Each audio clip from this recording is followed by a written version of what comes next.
Okay, today's lesson is on the area between two curves.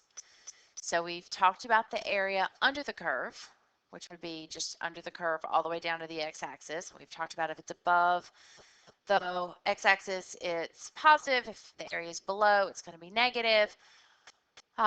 We've estimated it with Riemann sums. We've talked about actual integration and that it's finding the exact area underneath that curve.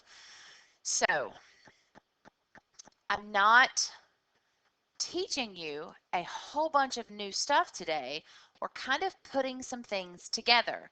So what you're going to notice in your notes is there are quite a few of these examples that are already filled in because we're just really talking through the process of the setup and why it's set up that particular way. So that's the part I want you to focus on. The actual integrating and plugging in your numbers and subtracting, that's all algebra. Now, that is important. You do need to practice that part. And so that's why we have some that are completely blank. And when you get to your homework, I really want you to take time and not mooch off my answers for the algebra. I want you to practice with the fractions and the signs, and the last thing you want to do is have everything set up right but lose it in the algebra. We all know how that feels, to miss a calculus problem and get the calculus right but miss it because you missed the algebra. So the practice is still really important. Okay, so here we go. We're going to find the area of the curve, between the curve, sorry, y equals x, and the curve y equals x squared from 2 to 4. Now they have provided a graph for me, but if they didn't, which most of the time they won't, you would have to graph this. So you would have to think about, the biggest thing here is to think about what function is on top and what function is on bottom. Because what you're going to do, guys, is you are going to integrate the top function minus the bottom function. What you're doing, guys, is you are finding all these slices of the y from the top function minus the y from the bottom function. Well, for this one, y equals x squared. So that's the top function. So that's why he's first. And y equals x is your bottom function. So that's why it's x squared minus x. I'm going from 2 to 4 because that's what it said it wanted the area from. And then don't forget your dx. And then I integrate by just using the power rule. And then I plug in my 4 and then minus and plug in my 2. And I get 38/3 units squared because this is area. Now, the kicker here is to that y equals x is not always the top function.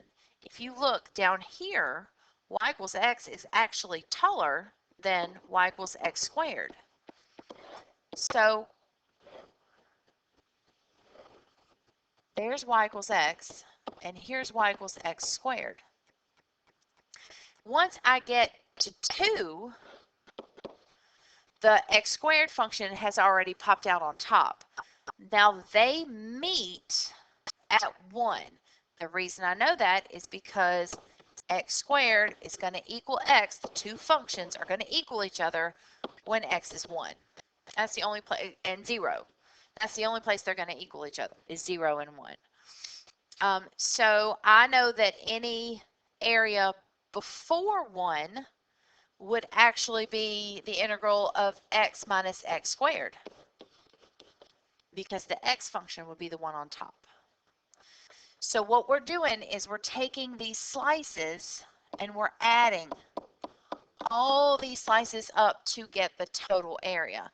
And the height of the slice is top function minus bottom function. Okay?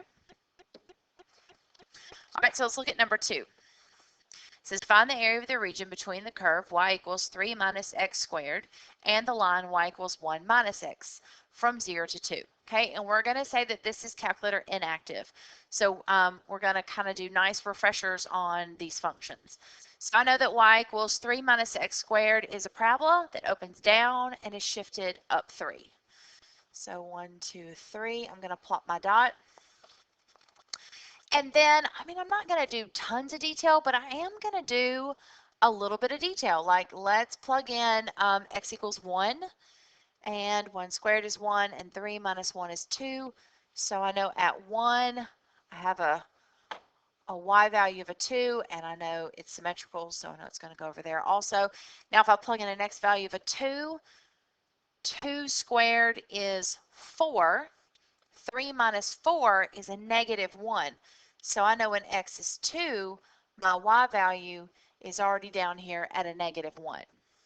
Okay, and then I'm just gonna, I mean, I could do a 3.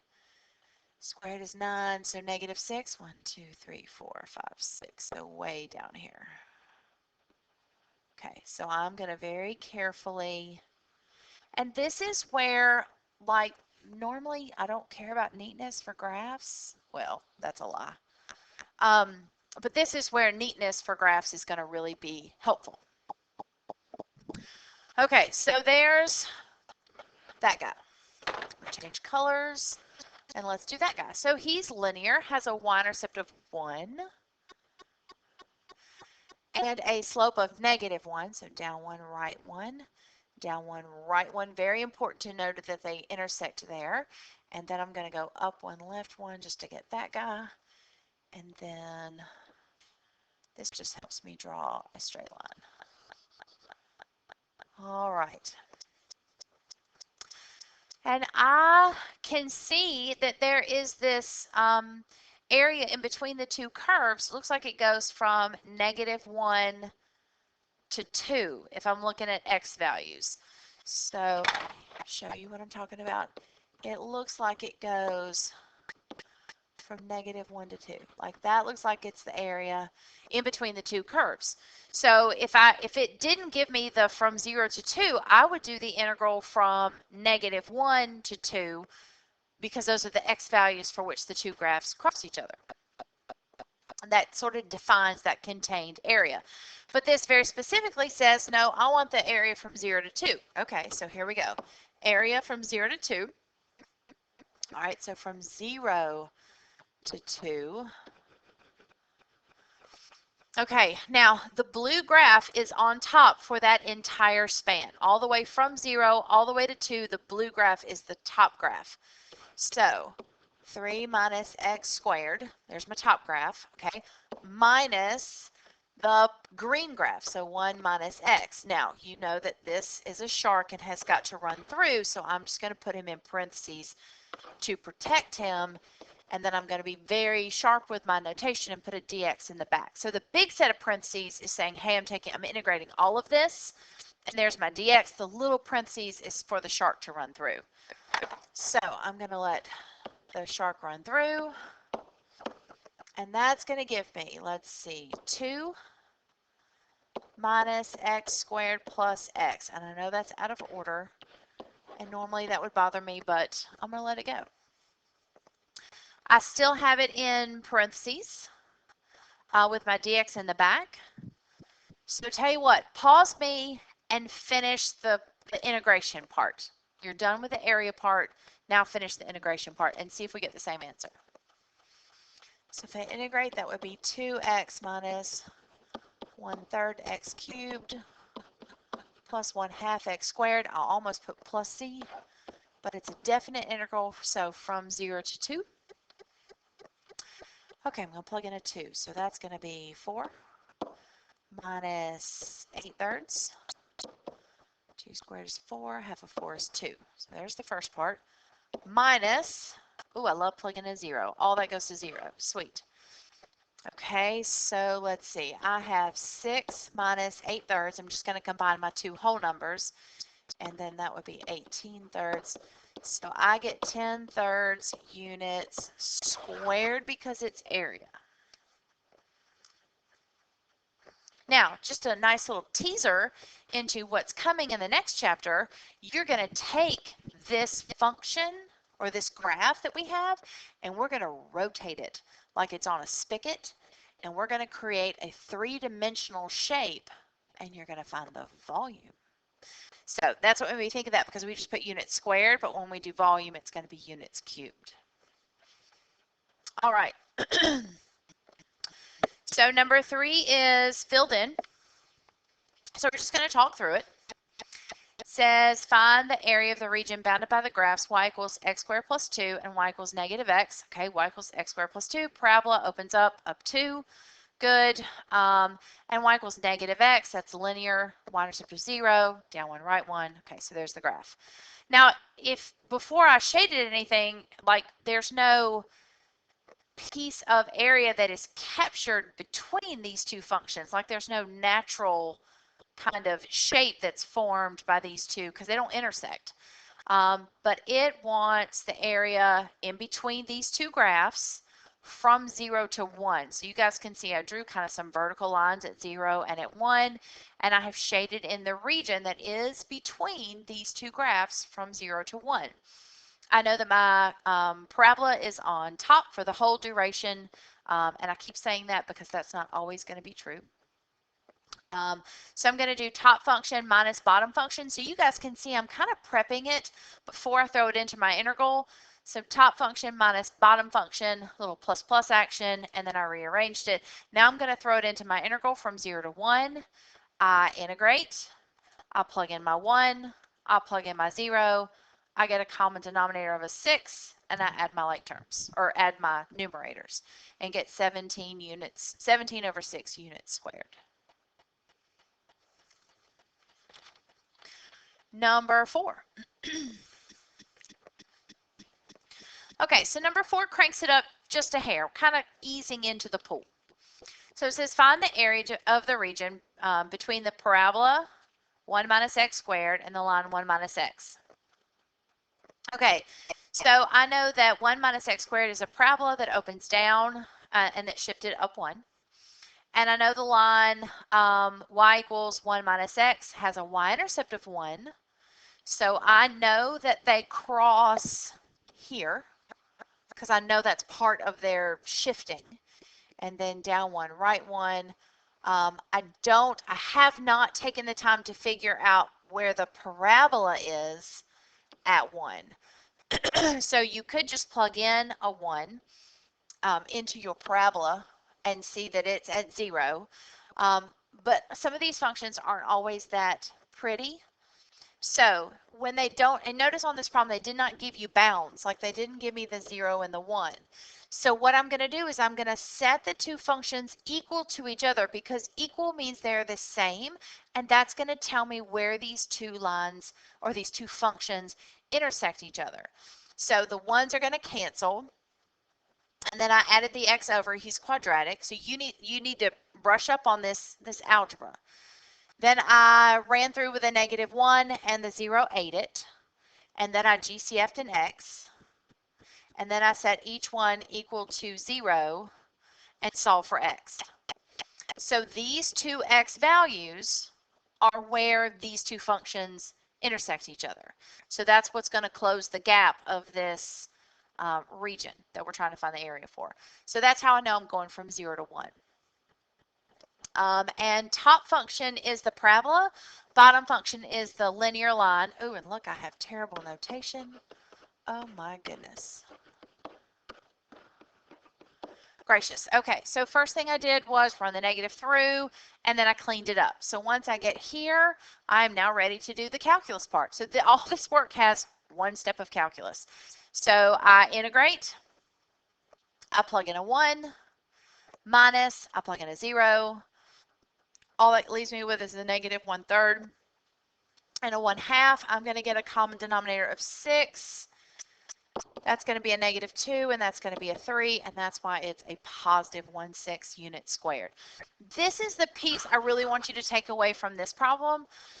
Again, I know that this one was super easy, like you could just plug in a 1 and kind of see that they both hit 0 when x is 1. That's not always going to be the case. So I want you to be comfortable with, okay, I need to find where they intersect because that's how I'm going to set my lower and my upper bounds. Okay, number 5. So we have y equals 2 minus x squared. Okay, another parabola opens down, shift it up 2. And I have the line y equals x. So y equals x has a y-intercept of 0 and a slope of 1. So I'm sketching my graph, as you need to be able to do. And then I can definitely see it says find the area of the region bounded by the graph. So bounded means like completely closed in. So that's how I knew it was that area that's shaded. Now, I need to find the x values of the points of intersection. So I take my first function and set it equal to my second function. P is quadratic. I'm going to try to be nice to myself and make the x squared positive, so that's why I moved both of them over to the right-hand side. That's quadratic. It factors x plus 2, x minus 1, which tells me that they intersect at -2 and 1. And that's where these guys came from. Ooh, again with a bad notation. Good gracious. There we go. Let's see. I did top function, which is the parabola, minus the bottom function. Not really a negative to run through. Kind of rearranged it, make it look nicer. And then I integrated. And then I plugged in a 1. And then I plugged in a -2 very carefully. And then I combined my like terms. Not my like terms. I do that every time. I combined and got a common denominator. I probably, let's see, if I were going to do this, I would run through a negative. And I would combine all my whole numbers. So that's an 8. I would combine my 1/3 and my -1/3 and my -8/3, which is -9/3, which is a -3. So now I'm at a 5. And then I just have the -1/2. So 10/2 minus 1/2 is 9/2. So don't stop here and get a common denominator for everybody. Like, don't make everybody over 6. Be smart. Work smarter, not harder. Okay, so just a nice little trick of the trade is to combine all your whole numbers and then your like fractions and then save the common denominator for the very end. All things that can help you save time on the multiple choice. But you don't want to wait and learn that tip when we're starting to review. You want to practice that now. Like, let that be a part of the learning process here. Okay, all right, trig, yay. So find the area of the region between the graphs y equals cosine and y equals sine for x in between 0 and 2 pi, where cosine is less than sine. Okay, so I had to reach way back into some trig and remember how to graph these. So just a reminder that cosine has 1/2 a hump, a whole hump, and a 1/2 a hump. And sine starts at the origin and has 2 whole humps. And then you just think about your unit circle. Like, where are we at 2 pi? Where are we at pi? Where are we at pi over 2 and 3 pi over 2? So it's all your north, south, east, west values. That should all be either 1, -1, or 0. All right. Now, these two kind of mingle with each other. So lots of different places I could find some area. So I have to be very careful about reading and making sure that I'm giving them what they want and not what I think they want. Now, the x's in between 0 and 2 pi just tells me these are cyclical, functions, which means they have a cycle and they go on forever and ever and ever. So the 0 to 2 pi says, hey, just stop it at 0 and 2 pi. But I didn't say that I want the area for that whole part. I want the area, in between 0 and 2 pi, but only where cosine is less than sine. So where cosine is smaller, lower than sine. So only where the green is lower than the red. So everywhere the red is on top, that's where I shaded. Okay. So now I have to find those 2 points of intersection, which means I'm looking for this and this. So I take cosine and set it equal to sine. Well, you can think about that based off of a unit circle. Like, sine and cosine are equal to each other here. √2 over 2, √2 over 2, right? Cosine, sine. Not here, because the signs are different, but here, So you can get pi over 4 and 5 pi over 4 that way. But if you happen to run into some trig where you don't just know that off the top of your head, which will happen, I just wanted to show you the algebra for that. So I divided both sides by sine. Like I didn't subtract it over, I divided it over, and that's what equals 1, because when I divide by sine, that gives me a 1. And that's cotangent, and then I can find where cotangent is 1, which is where x and y are the same. So that's kind of a long-winded way. If you know your unit circle, then you should be just fine. But just remember that if it is trig, you have a whole trig toolbox to help you.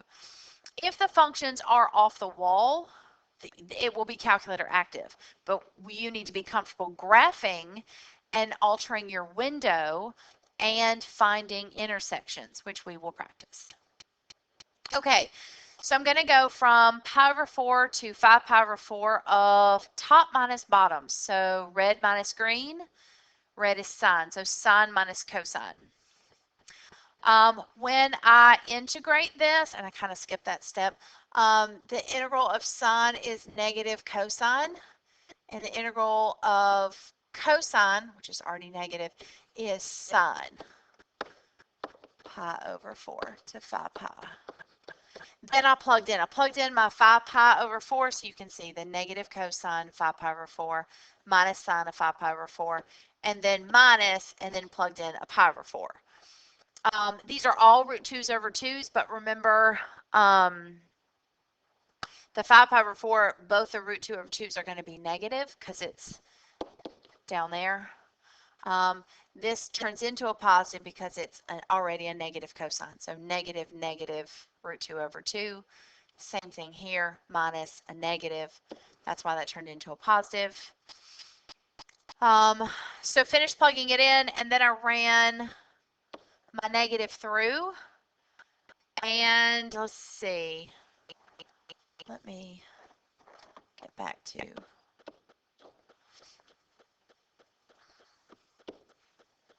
so root 2 plus root 2 is 2 root 2, and I think I left these negative to begin with. Negative root 2 and a negative root 2 is a negative 2 root 2, and then I brought that down, and then I did a plus plus. And I canceled. I reduced those and got root 2 over root 2, which is 2 root 2. You could have added these two together first and gotten 4 root 2 over 2 and then reduced.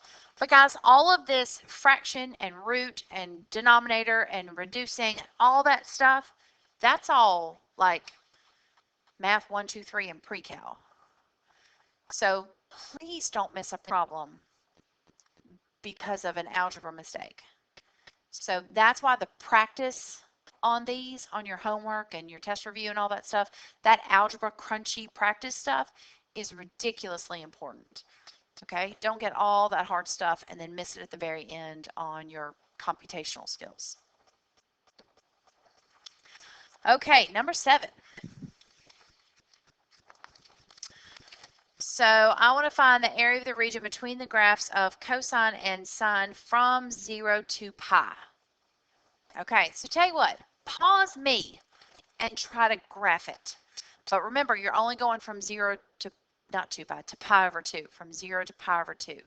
So you're really, if you think about the unit circle, you're really just going from here to here. Okay, let's see. Cosine. Cosine starts at 1. And at pi over 2, cosine is 0.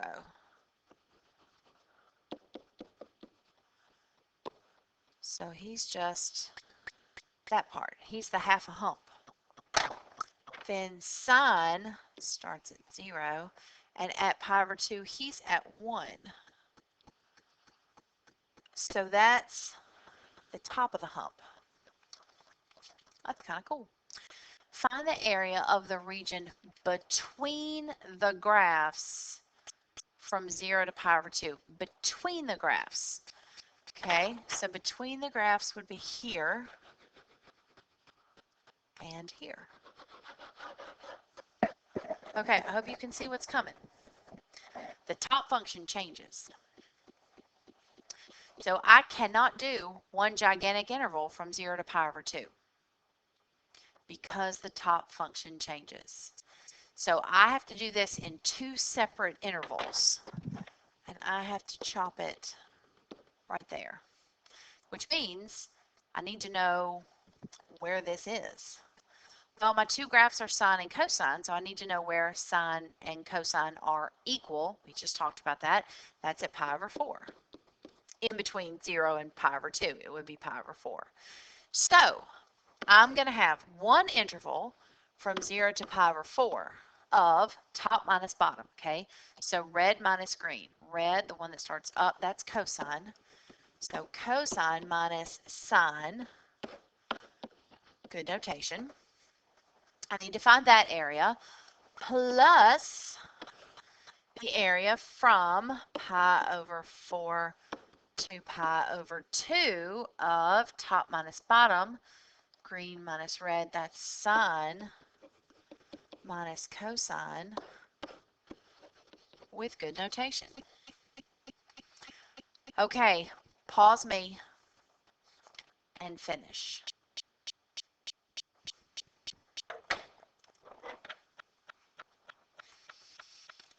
Okay, integral of cosine is sine.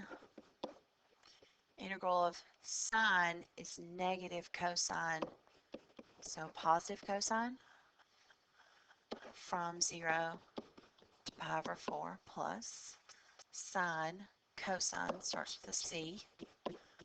Cosine goes to sine, don't change the sign. Pi over 4 to pi over 2. So sine of pi over 4 plus cosine pi over 4 minus sine of 0 plus cosine of 0. I'm going to keep going. Sine of pi over 4, that's there. Root 2 over 2 plus root 2 over 2 minus, okay, 0 is here, and that's a 1, 0. Sine of, that'd be 0. Cosine is 1. So 2 root 2 over 2 minus 1, which is root 2 minus 1. So there's that side, I hope. Okay, so now let's do this side. So negative cosine of pi over 2 minus sine of pi over 2 minus negative cosine, nope, yes, pi over 4 minus sine pi over 4. Okay, pi over 2 is here, and that is 0, 1, and pi over 4 is there. Okay, so cosine of pi over 2, cosine of north is x, so 0, negative 0 is just a 0. Sine is 1, pi over 4. So negative root 2 over 2 minus root 2 over 2. So negative 1 minus negative 2 root 2 over 2, those cancel.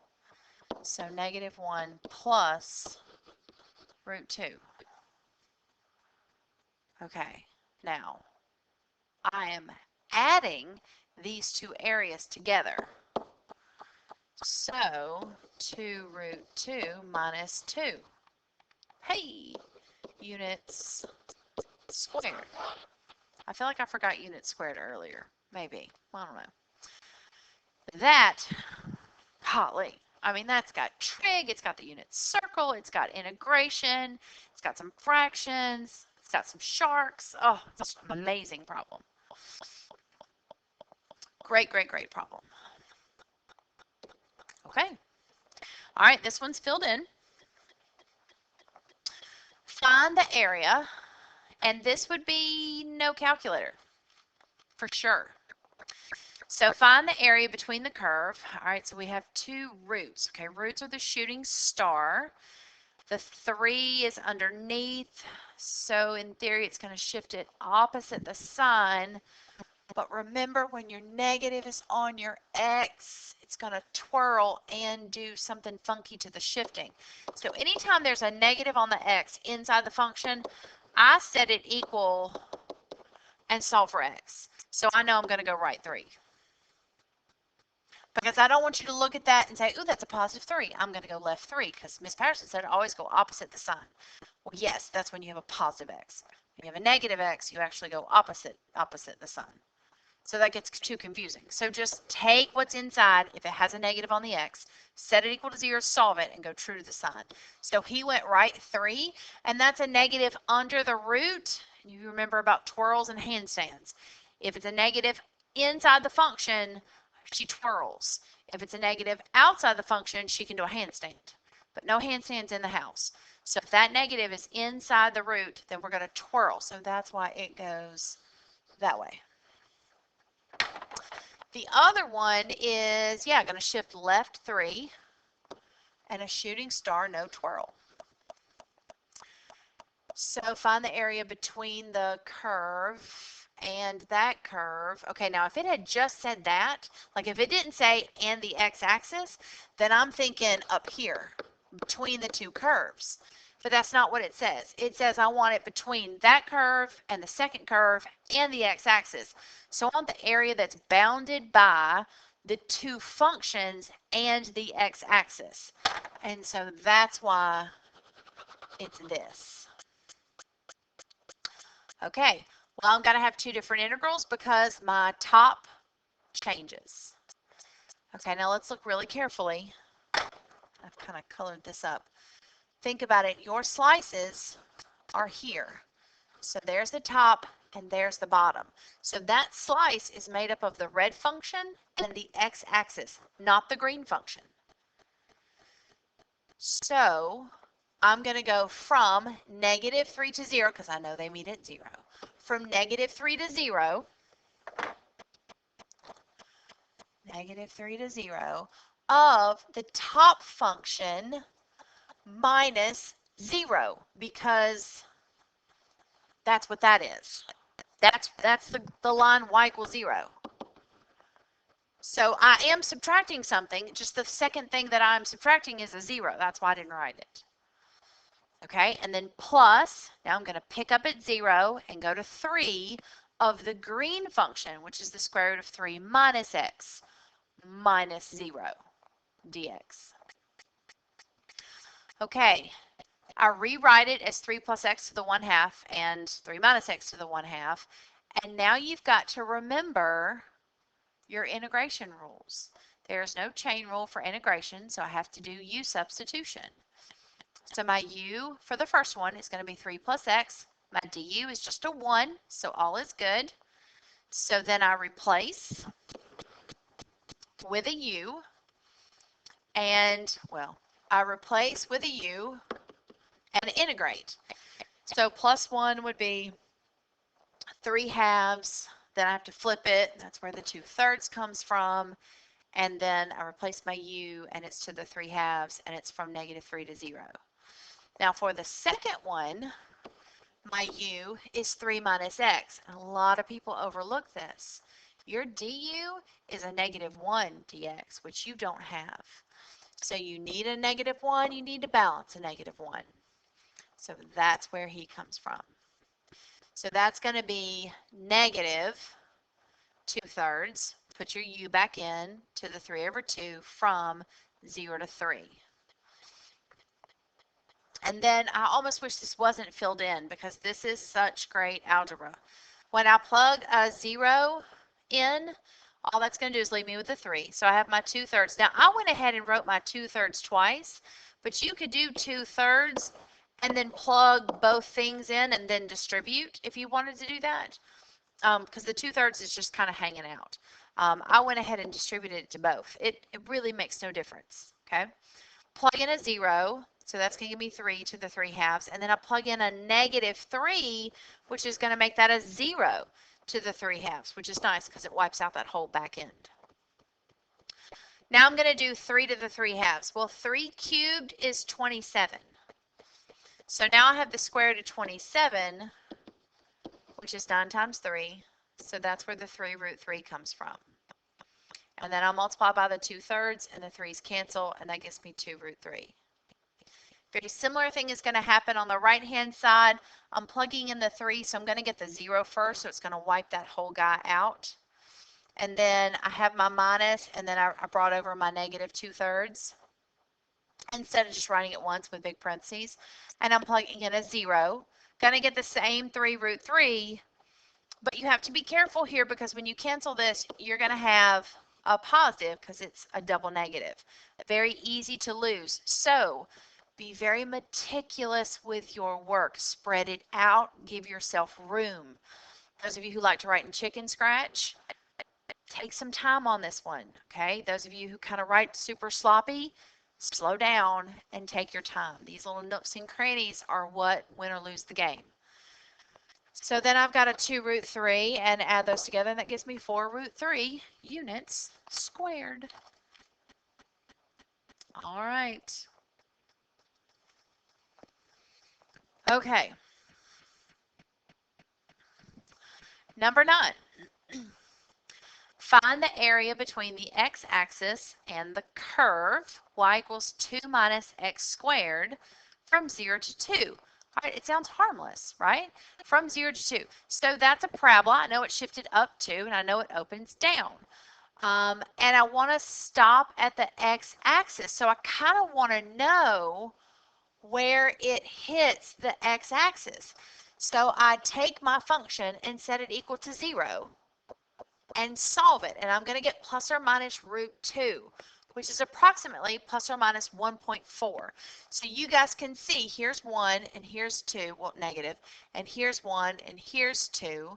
So I'm going to be almost at 1.5 and negative 1.5. And I went ahead and labeled those as a negative root 2 and a positive root 2. Here's the problem.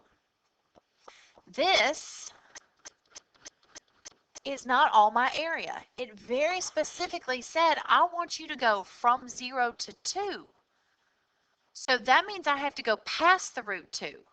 So I have to come all the way over here to 2. All right, so now we're talking 2 separate integrals because I need this area as well in between the x-axis and the curve, even if that means the x-axis is on top. But if there is area that is formed by my function in the x-axis, I want it between 0 and 2. Okay. So my first integral is going to be from 0 to root 2. So do you see why we had to have that? And this is like calculator inactive. So you can't graph it and go hit trace. Like you have to be able to do that top part with that arrow where you set it equal to 0 and solve it. So from 0 to root 2, okay, top function, that's the 2 minus x squared, minus the bottom function, which is 0, dx, plus I need the area from root 2 to 2 of, okay, now look, top function minus bottom function. And then I ran my negative through, and then I just rearranged it to make it pretty. So that was top function, which is 0, minus the bottom function, which is the parabola. And then I just cleaned. Integration here is super easy. That's going to be 2x minus 1/3 x cubed from 0 to root 2. And then the second one's going to be 1/3 x cubed minus 2x from root 2 to 2. Okay, I'm just going to walk through. I almost wish, again, I wish this wasn't filled in. I'm going to plug in the root 2. Okay, so we got to be fast and efficient with our algebra. So I want to go over kind of these little tricks. So when you plug in a root 2, yes, that's just 2 root 2. But when I plug in a root 2 and I cube it, guys, that's root 2 times root 2 times root 2. Well, 2 of those make a 2. So think about it like that. Like, don't go, oh, that would be root 8, and 8 is 4 times 2. That'd be 2 root 2. Just know, oh, I've got 3 of them. Okay, well, 2 of them are going to make a pair and pop out as a 2, and the other one's going to stay put. over 3, and then minus, when I plug in a 0, all of that goes to 0. Then I'm going to come over here and plug in my 2. So 2 cubed is 8, so 8/3 minus, plugging in a 2, that would be minus 4. Okay, so that's easy-ish. Minus, parentheses, don't forget your parentheses. Take the root 2, plug it in. Again, that's going to be 2 root 2 over 3 minus 2 root 2. I'm going to run the shark. Did I run the shark through? I think I did. Let's see. No, I went ahead. I combined these two. That's where he came from. So this would be negative 12/3. And so that's where the negative 4/3 came from. And then I ran my shark through. And then I'm going to combine. Oh, I went ahead and got a common denominator for everybody. I would probably go ahead and combine those two. So let's ignore this line. Combine those two, and that would give you 4 root 2. And then I'm going to combine these two, and that's going to give me minus 4 root 2 over 3, and then minus 4/3. And now I'm going to get a common denominator. So let's see, over 3, he's going to be 12 root 3. Nope, 12 root 2 over 3. So I can combine my two roots and get 8 root 2 over 3. And then I can just write them as one fraction. Oh, the algebra. It is gorgeous. All right. Okay, the next problem is the last normal area that we're going to do, and it is a humdinger and no calculator. So this is like the ultimate test. Okay, after this, I've got some where we go sideways. So we take what we do vertically and we're going to go horizontal with it. So this is the last normal one, and it's a big one. All right, here we go. Find the area of the region between the graphs 3x cubed minus x squared minus 10x. So he's cubic. I kind of know what he looks like, but not exactly. And f(x) equals negative x squared plus 2x. Again, I know that's a parabola that opens down, but because of the x with the 2, I don't know anything about his shifting. I know he's going to go through the origin because he doesn't have a constant. And I know that g of x is going to go through the origin because he doesn't have a constant. So I bet that's an intersection point. But beyond that, I don't know anything about these functions. And no calculator. Okay? So we're going to go, let's see, Math 2, Math 3, and pre-cal. So I taught you this in pre-cal, so you cannot hide from this. You know how to do this. The first thing I want to do is I want to graph both these functions in detail as far as where do they cross the x-axis. And then I need to think about where do they intersect each other, but one thing at a time. So the first thing I'm going to find are my x-intercepts, okay? And take good notes, but if I were you, I would write on the small side. Or if you want to, get a clean sheet of paper out and do this puppy on a whole sheet of paper.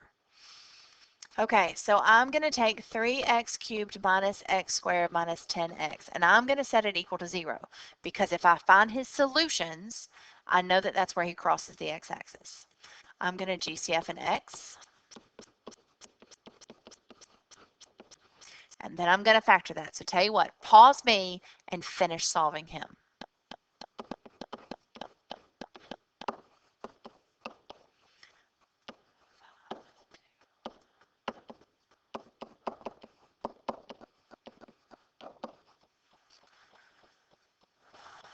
All right, so I'm going to put a dot at 0, at 2, and that's 1 2/3. Negative. So there. I know that he's cubic and he's positive in the front, so I know he's going to do something like that. Now, I don't know how high the humps are. I have no clue. But that's his general shape. Okay, so now I'm going to go do the same thing for this guy. I'm going to GCF a negative x. and that's going to give me a 0 and a 2. Hey, a 0 and a 2. So this parabola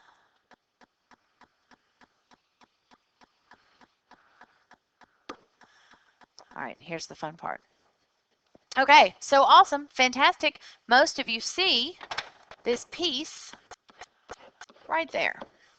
Let me go back and read, make sure there are no axes involved. Find the area of the region between the graph of G and F. Okay, well that is the shaded part in between G and F.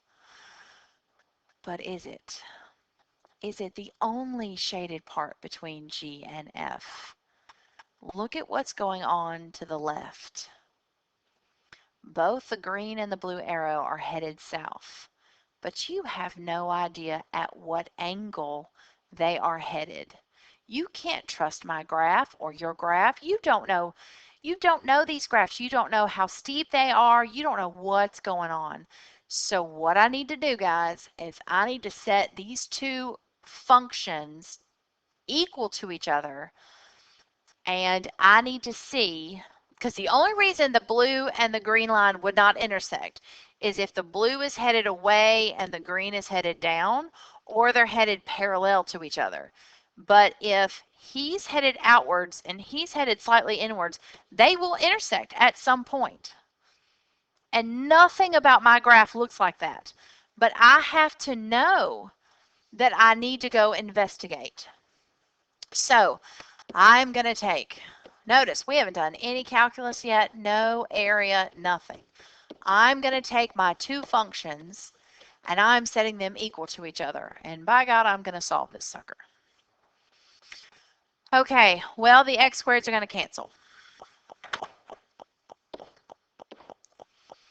So 3x cubed, if I subtract that 2x over, so minus 12x equals 0. So I can GCF a 3x. And that's going to leave me with x squared minus 4. Oh, looky here. That's going to give me x equals 0, because that has a solution in it, and a plus or minus 2. Now, I knew about the 0 and the positive 2. Already knew that, because we're geniuses. Well, no, because they both cross the x-axis at those places. But there's another intersection at negative 2. So when x is negative 2, these two functions intersect each other. So I need to redraw this so that they intersect each other at 2. That's not bad. There it is. They intersect each other at 2. Now notice that negative 2 is not an x-intercept. So please don't think that they have to intercept each other at the x-axis. These do because they were the same x-intercepts. But that negative 2 is just a point of intersection, not an x-intercept. It's a lot of intercepts.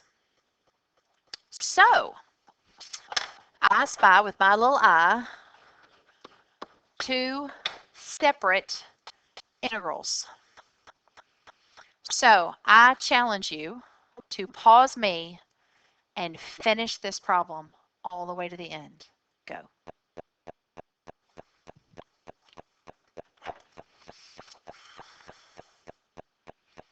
All right, so I've got the integral from negative 2 to 0, top minus bottom, so blue minus green.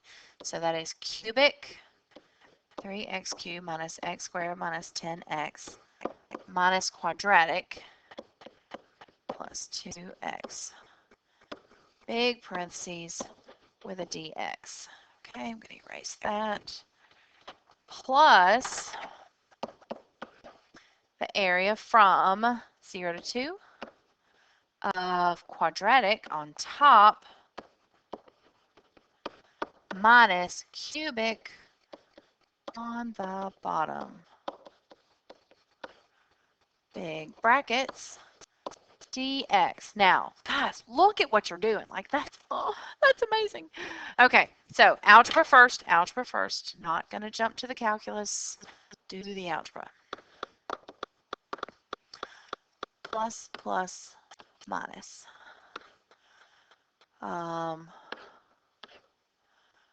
3x cubed minus 12x dx plus. Now it's not as impressive. Let me change my signs. Negative 3x cubed plus 12x. Okay, now we integrate. 3 plus 1 is 4. 3 fourths x to the fourth minus 6x squared from negative 2 to 0 plus 1 before negative 3 fourths x to the fourth plus 6x squared from 0 to 2. Plug in a 0, all gone. Minus, plug in a negative 2, positive 16, 4, 12. Yeah, minus, minus. Negative 2 squared is 4, 24. Plus, so I'm a big fan of large brackets. Okay, plus, plug in a 2, 16, negative 12, 4, 24, minus 0. Do y'all see how many places there are in here to mess up your signs? Good gracious. All right, that's a negative 12, so plus, plus, that's a 12. Plus, that's 12. No way it's that pretty. It sure is. Units squared. That is gorgeous. Gorgeous. Look at that. Oh, it's so pretty. I mean, it's got the graph. It's got, do you know how to find the X-intercepts? It's got, do you know how to find the intersection? It's got, do you know how to set up the area? And it's got 2 different integrals. Oh, then it's got the calculus. Then it's got all that gorgeous algebra. Boom, and a pretty answer. The only thing that would make that better is if it were trig. That would be even better. But we'll take it. Okay, there you go. So we have 4 examples left. So if you need to get up and go walk around and shake this off a little bit, this is a good place to pause and go do a lap and then come back because we only have 4 left to do. 2 are filled in, 2 are not, and we're just going to change our point of reference. Instead of vertical, we're going to switch to horizontal. So we have to figure out why we're switching and then how to switch.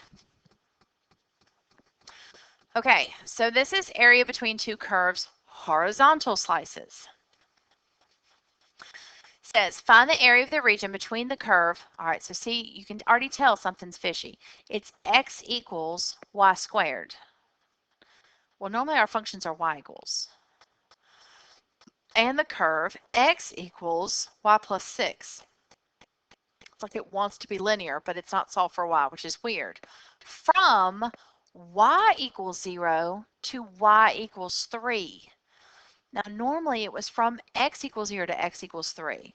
So now we're talking from 0 to 3, but we're talking vertically. Okay, so I am going from here to 3. I'm assuming they cross at 3.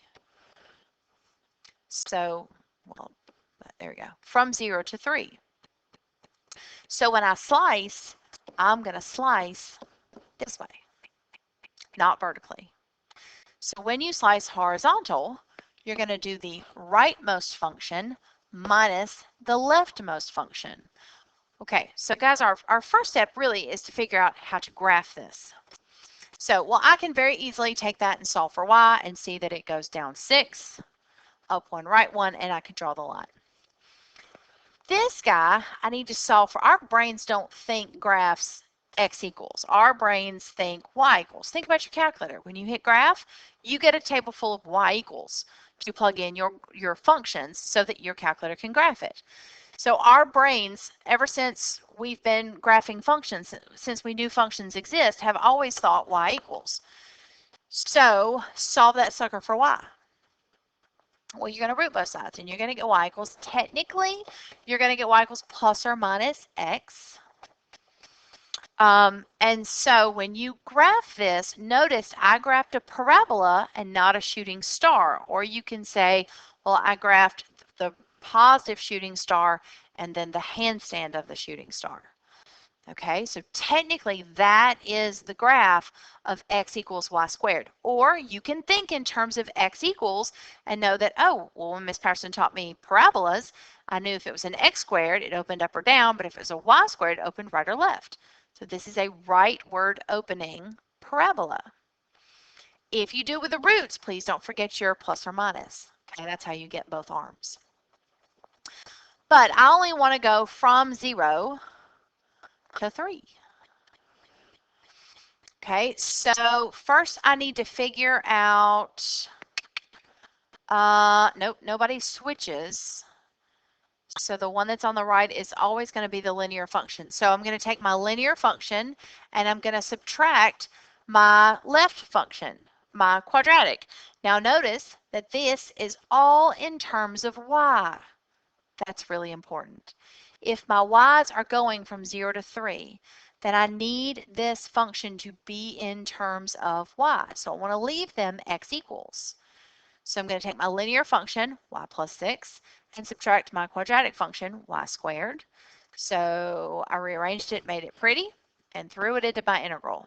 Did some integration, plugged in some 3's, plugged in a 0, shazam, there it is.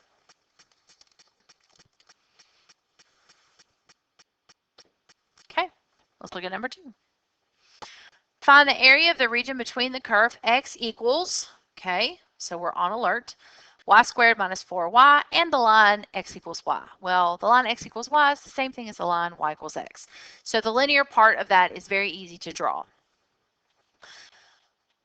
I know that this is going to be a parabola that opens right, but I do not know much else about it. So don't go here first. Don't do that. Do this first. Focus on the individual graph first.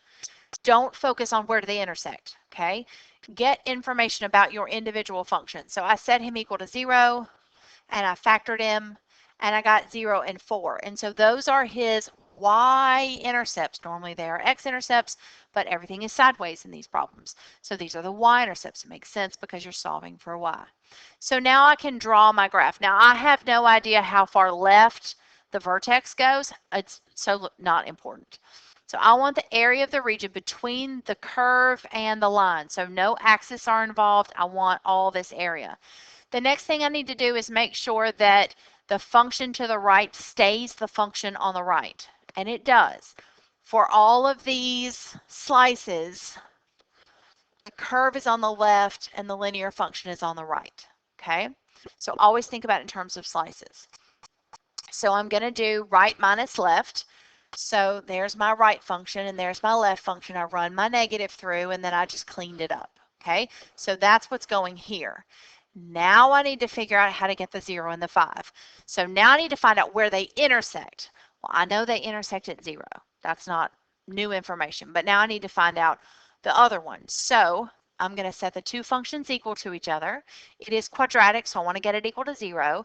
So subtract that y over, and then I GCF to y, and I got 0 and 5. I knew the 0. I did not know the 5. So that's how I know the integral goes from 0 to 5. And then I integrate, same old, plug in a 5, plug in a 0, get a common denominator, ta-da. Okay, last two. Find the area of the region between the curve x equals y cubed minus y and the line x equals 0. All right, x equals 0 is a vertical line at 0. So there's x equals 0. As far as this other thing goes, I know he's cubic.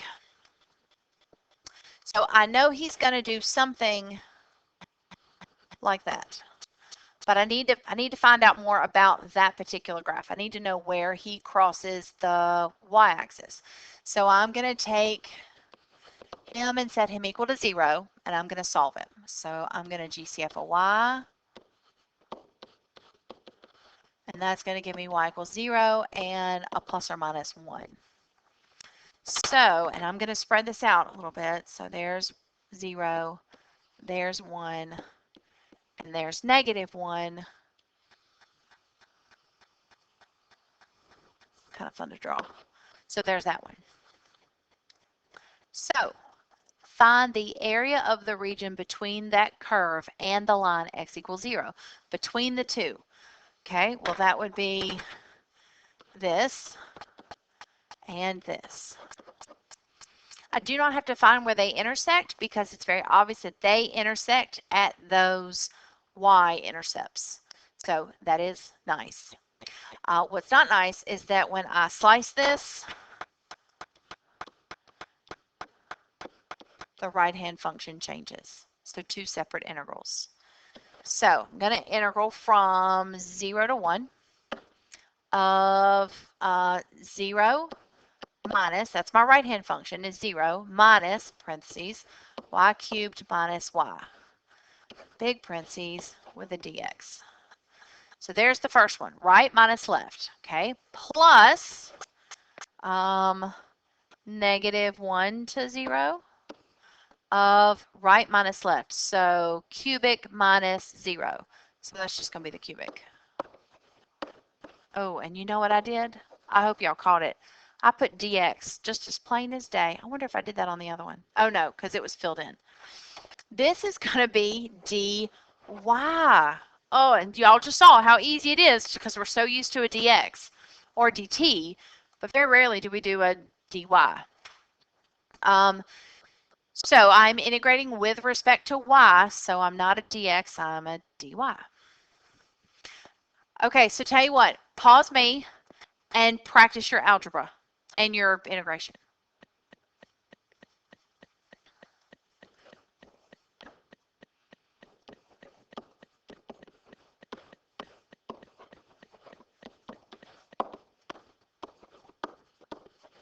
Just a little cleaning. Okay, now I'm ready.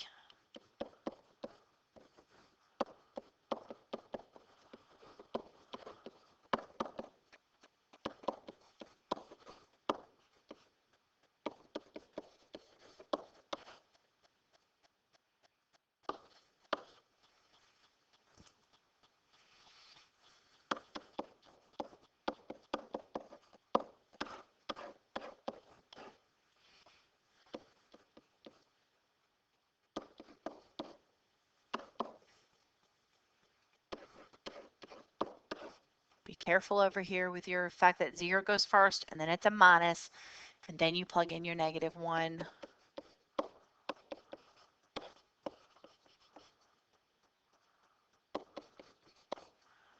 But then it's a negative 1/4, so that's really a positive 1/4,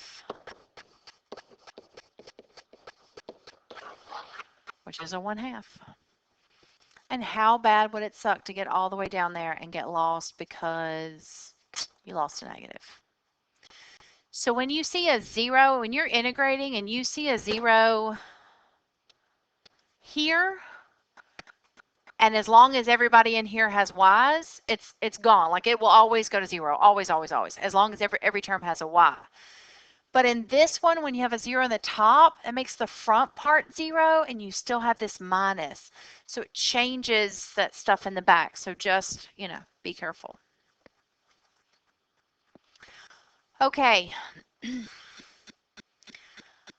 right, I want you to try this one. Remember what I said about graphing in detail the individual graphs first. So find their y-intercepts.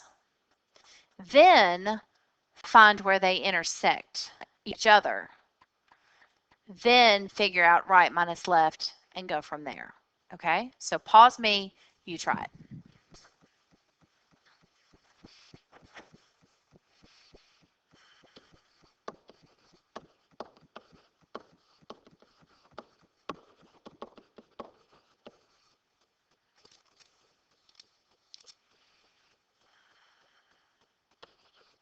He's just linear, so I'm just going to subtract the 1. Okay. Root 3. That's going to be less than root 4, so it's going to be less than 2.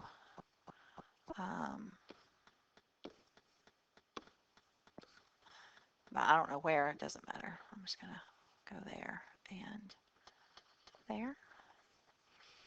Now that's a 3, so I know he shifted right 3 instead of up 3. So I know he's a parabola, opens left, shifted right 3, and crosses at plus or minus root 3, which is going to be shy of 2. Okay, the other one is linear, y-intercept of -1 and a slope of 1. Let me read one more time, make sure no axes are involved. Find the area of the region between the curve and the line. Okay, well, the area in between the curve and the line is all of that. So now I need to find, where do they intersect? So 3 minus y squared equals y plus 1.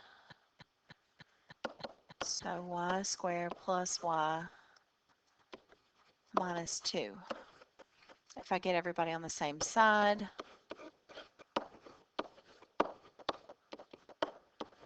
so y equals -2 and a 1. So -2, yeah, that makes sense. And a 1, yep, that looks good too. Yeah, that makes sense. Okay, now when I slice this sucker, when I slice him horizontally, I'm checking my right and left, and yep, it holds true the whole time. So I do not need 2 separate integrals. So here I go. Integral from -2 to 1 of the parabola minus the linear. So the parabola, excuse me, minus the linear dy. Okay, I'm going to clean him up. So -y squared minus y plus 2.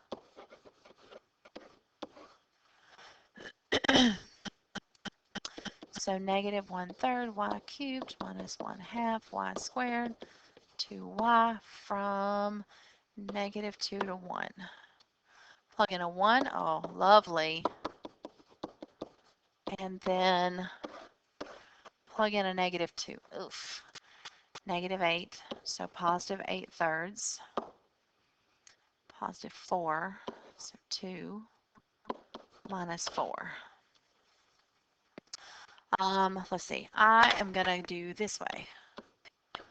And I'm going to combine all my whole numbers. So that's an 8. And then I'm going to combine these two because they already have a common denominator. And that's, ooh, this looks familiar. That's going to be a -9/3, which is a -3. And then I have my -1/2. So that's 5 minus 1/2, which is 9/2 units squared. Is that the same one as the one before, just tilted in the other direction? Was he on the, there he was. Number 5. Yep. Same problem. Just horizontal instead of vertical. Okay. I've given you all my words of wisdom. Pay attention to your details. This is not hard. Wait till we rotate this stuff. Wait till this stuff becomes 3-dimensional. Like, get excited. Take your time, watch your details. Watch your details. Know why you're doing what you're doing. Okay?